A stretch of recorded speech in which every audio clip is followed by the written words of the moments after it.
बेबरीन नामक जंगल के बीचों बीच एक विशालकाय घास का मैदान फैला हुआ था, जहाँ हिरणों का एक समूह शांति से निवास करता था। इस समूह में कुल मिलाकर 20 हिरण थे। ये हिरण एक अद्भुत संगठन में बंधे हुए थे, जिन्हें सभी जानवरों के बीच अटूट बंधन के नाम से जाना जाता था। इस समूह की नेता एक तेज और चालाक मादा हिरण थी, जिसका नाम नंदिनी था। नंदिनी के पास न केवल असाधारण नेतृत्व क्षमता थी, बल्कि उसके पास एक गहरी समझ थी कि कैसे समूह को एक साथ रखना है और कैसे संभावित खतरों से निपटना है। हिरणों की विशेषता और समूह का संगठन। हर हिरण की अपनी एक खास विशेषता थी। एक हिरण जिसकी नाम अरुण था, वह सबसे तेज दौड़ने वाला हिरण था।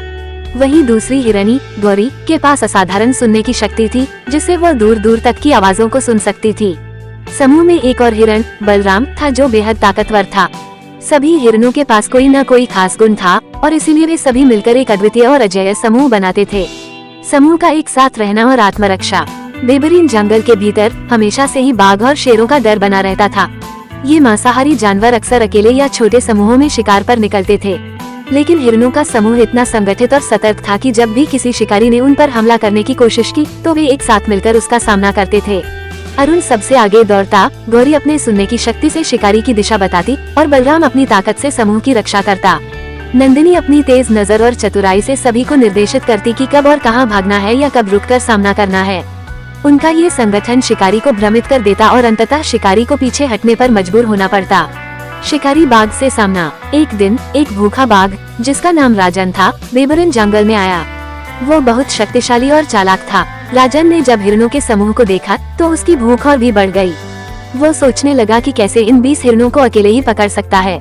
राजन ने पहले अपना शिकार बनाने के लिए अरुण को अलग करने की कोशिश की। उसने छल से अरुण को घेर लिया, लेकिन जैसे ही उसने हमला किया, गौरी ने उसकी आहट सुन ली।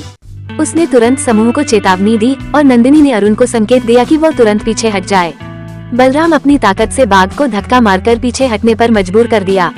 इसके बाद सभी हिरणों ने मिलकर बाघ पर हमला कर दिया, उसे पूरी तरह से भ्रमित कर दिया। बाघ ने जब देखा कि वो इन संगठित हिरणों का सामना नहीं कर सकता, तो वह वहाँ से भाग खड़ा हुआ। नया सबक और एकता का महत्व। इस घटना के बाद बेबरीन जंगल में हिरणों की प्रतिष्ठा और बढ़ गई। सभी जानवर अब उनसे प्रभावित थे। उन्होंने महसूस किया कि एकता में ही शक्ति है और कैसे संगठित रहकर किसी भी बड़े खतरे का सामना किया जा सकता है। नंदिनी और उसके समूह ने ये साबित कर दिया कि यदि हम सब एकजुट होकर रहें, तो किसी भी दुश्मन से निपट सकते हैं। बाघ की वापसी और नई चुनौतियां। राजन बाघ बेबरीन जंगल से भागकर पास के पहाड़ियों में चला गया, लेकिन उसने हार मानने का नाम नहीं लिया। उसकी भूख और बदले की भावना ने उसे बेबरीन जंगल पर फिर से हमला करने के लिए प्रेरित किया। इस बार वह अकेला नहीं था, उसने कुछ और बाघों और एक चालाक शेर को भी अपने साथ मिला लिया। राजन ने समझ लिया था कि इस बार उसे हिरणों के समूह को तोड़ने और उनमें असहमति पैदा करने की आवश्यकता होगी। उसने एक योजना बनाई जिसमें छल और भ्रम शामिल था।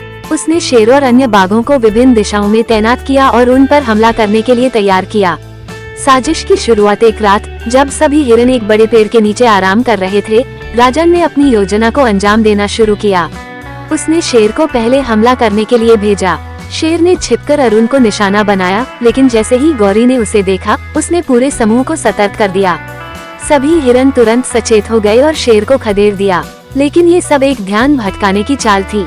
उसी समय राजन और उसका दल जंगल के दूसरी तरफ से समूह के अन्य हिरणों को अलग करने का प्रयास करने लगे।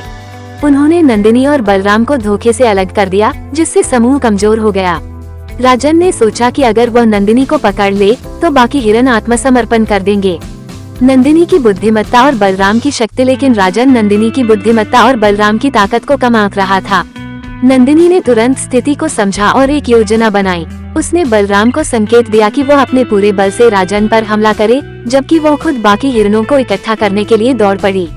बलराम ने अपनी पूरी ताकत से राजन को मुकाबला करने के लिए मजबूर कर दिया और इस तरह बाकी बाघ और शेर भी फंस गए।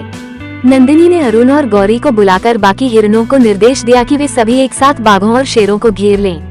गौरी ने अपनी अद्वितीय सुनने की शक्ति का उपयोग कर हर बाघ और शेर की स्थिति का पता लगाया और अरुण ने अपनी तेज गति से उन्हें चकमा दिया।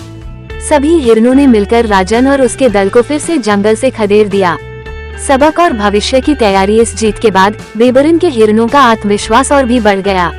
उन्होंने समझ लिया कि अब जंगल में केवल एकता और साहस से नहीं, बल्कि रणनीति और बुद्धिमत्ता से भी खुद को बचाना होगा।